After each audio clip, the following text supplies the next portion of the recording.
Hola de nuevo, amigas, amigos. Seguimos en este espacio compartiendo reflexiones a partir del libro Alegría que he escrito con mi amigo Francesc Miralles.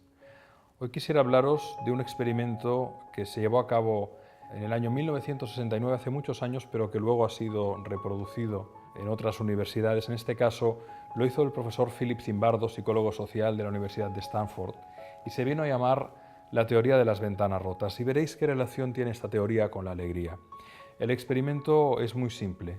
El profesor Zimbardo tomó un vehículo, un coche, y lo situó en una zona de Estados Unidos en la que en aquel momento había mucha delincuencia y conflictividad social, el barrio del Bronx. Le sacó las placas de la matrícula del coche y dejó las puertas abiertas. No abiertas físicamente, pero se podía abrir el coche. Como era de esperar y sin ninguna sorpresa, ese vehículo fue desvalijado y destrozado en 10 minutos. Ellos lo observaron escondidos, lo grabaron y se constató que en una zona como aquella en aquel momento, pues era previsible que pasara. Lo interesante que hizo Zimbardo fue llevar un coche idéntico a la zona de menor conflictividad social y de mayor prosperidad, que era Palo Alto, en California, con un vehículo idéntico, también sin placas de matrícula, con las puertas abiertas. Durante un mes ese coche permaneció sin ser tocado. Pero ahí viene el experimento que da nombre a esta teoría de las ventanas rotas. Durante una noche se acercó una de las personas del equipo de Zimbardo y rompió con un martillo dos de las ventanas del vehículo. Ese vehículo amaneció con las dos ventanas rotas. ¿Y qué ocurrió? En esa zona donde no había apenas delincuencia y donde no había apenas conflictividad, ese vehículo también fue desvalijado y destrozado, no en 10 minutos, pero en un día. ¿Por qué os cuento esto? ¿Qué relación tiene esto con la alegría? ¿Qué relación tiene la teoría de las ventanas rotas? Muy simple. Toda ventana rota emite un mensaje. Aquí nadie cuida esto. Fijaros que en un parque infantil, cuando unos gamberros lo destrozan y los responsables municipales no lo reparan inmediatamente, ¿qué ocurre en ese parque infantil? Pues que normalmente se convierte en la zona de trapicheo, de intercambio de droga.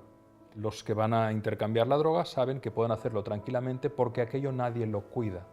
Las ventanas rotas nos dicen, nadie cuida esto. Y una ventana rota no solo tiene por qué ser una ventana rota física. Cuando en una pared aparece una pintura y no se repara, no se pinta, aparecerán muchas más pinturas inmediatamente.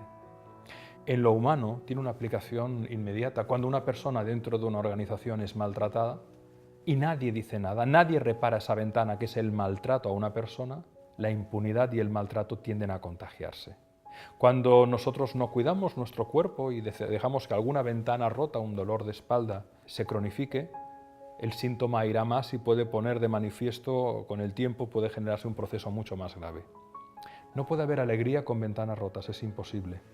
Por lo tanto, lo que nos viene a trasladar este experimento del profesor Zimbardo, la teoría de las ventanas rotas, es que no solo tenemos que crear circunstancias para la alegría, como hemos dicho en otros vídeos, tenemos que trabajar para evitar que existan esas ventanas rotas, en lo físico, en lo emocional, en lo intelectual, en lo relacional, en lo vincular.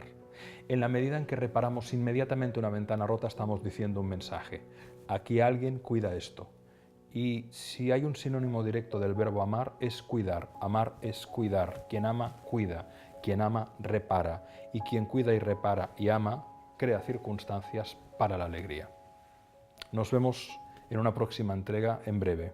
Alegre semana y alegre vida. Hasta entonces.